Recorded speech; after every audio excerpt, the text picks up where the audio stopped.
दो दोस्तों की दर्द भरी कहानी। रमेश और सुरेश बचपन से साथ में ही बड़े हुए।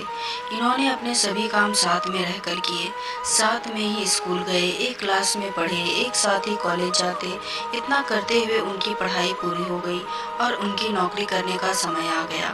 फिर दोनों ने आर्मी में जाने का निर्णय लिया और आर्मी के लिए आवेदन किया। दोनों का आर्मी में नंबर लग गया और उनको ज्वाइनिंग करने के लिए कहा गया। उन्होंने ज्वाइन किया तब भी उनको एक ही ग्रुप मिला और दोनों ने आर्मी की नौकरी करना शुरू कर दिया।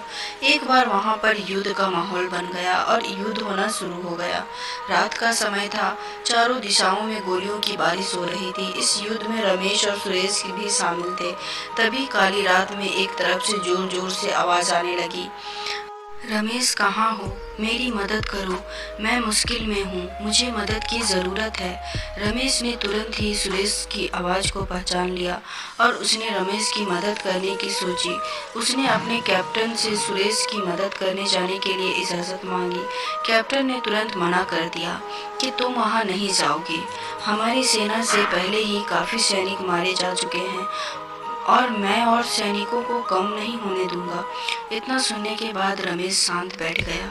फिर वहीं सुरेश की आवाज़ सुनाई देती और रमेश अपने कैप्टन से इजाज़त मांगता और इजाज़त नहीं दी जाती।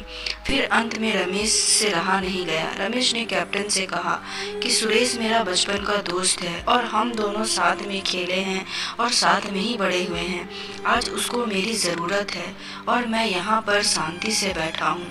मुझे जाने दीजिए, मुझे उसके पास जाना है और उसे बचाना है। कैप्टन ने इतना सुनने के बाद रमेश को सुरेश के पास जाने की इजाज़त तो दे दी। फिर रमेश ने उन गोलियों की बारिश में अपनी जान की चिंता किए बिना ही सुरेश के पास पहुंच गया और फिर वहां से सुरेश को घसीटकर सुरक्षित स्थान पर ले आया। वहां पर सभी सैनिक और कैप्टन मौजूद थे। जब वहां पर रमेश सुरेश को लेकर पहुंचा तो सुरेश की जान निकल चुकी थी। फिर कैप्टन ने रमेश को जोर से चिल्लाते हुए कहा, मैंने मना किया था ना कि वो मर चुका है, वहाँ पर जाकर अपनी जान जोखिम में मत डालो। तभी रमेश ने कहा, जब मैं सुरेश के पास पहुँचा तो वो जिंदा था और मेरा ही इंतज़ार कर रहा था। सुरेश ने मुझे ये भी कहा कि मुझे पूरा भरोसा और विश्वास था कि तुम ज़रूर मुझे बचाने आओगे और तुम आ गए।